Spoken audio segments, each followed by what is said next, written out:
Court movie heroine శ్రీదేవికి అప్పుడే పెళ్ళైపోయిందా, అది కూడా సీక్రెట్ గా పెళ్ళయిందా అంటూ చాలానే వార్తలు వస్తున్నాయి. ఈ ఇయర్ వచ్చిన హిట్ సినిమాల్లో కోర్ట్ మూవీ కూడా ఒకటి. తక్కువ బడ్జెట్ తో తీసిన ఈ మూవీ శ్రీదేవి అనే అమ్మాయికి మంచి ఫేమ్ తెచ్చుకుంది. ఇప్పుడు ఈ మూవీనే తమిళంలో కూడా రీమేక్ చేయబోతున్నారు. కొద్ది రోజుల క్రితమే సొంతంగా కారు కూడా కొనుక్కుంది. ఆ ఫొటోస్ ని షేర్ చేసి సోషల్ మీడియాలో అయితే చాలానే వైరల్ అయ్యాయి. ఇప్పుడు ఏకంగా ఈమెకు పెళ్ళైపోయిందనే టాక్ వినిపిస్తుంది. అది కూడా సీక్రెట్ గా పెళ్ళయిందంటూ చాలా వార్తలు వస్తున్నాయి. ఇంతకీ ఏం జరిగిందంటే, శ్రీదేవి రీసెంట్ గానే రాఖీ పండుగని సెలబ్రేట్ చేసుకుంది. తన అన్నయ్యకి రాఖీ కట్టింది. ఆ వీడియోని తన ఇన్స్టాగ్రామ్ స్టోరీలో షేర్ చేసుకుంది.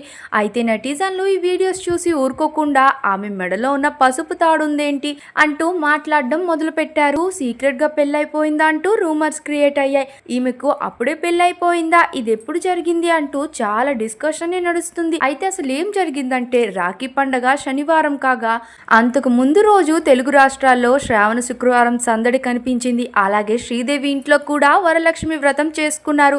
ఆ పూజ తర్వాత పసుపు తాడికి కట్టిన కాసు అంటే గోల్డ్ కాయిన్ మెల్లో వేసుకుంది. అయితే దీనికి తాలిబొట్టుగా పొరపడిన నెటిజన్లు పెళ్ళైపోయిందని కామెంట్స్ పెడుతున్నారు. ఇది కేవలం వరలక్ష్మి వ్రతం కాయిన్ అని అర్థమవుతుంది. ఇలాంటి మరిన్ని ఫాస్ట్ అప్డేట్స్ కోసం మా ఛానల్ ని సబ్స్క్రైబ్ చేసుకోండి. పక్కనే ఉన్న బెల్ ఐకాన్ ని కూడా క్లిక్ చేసేయండి.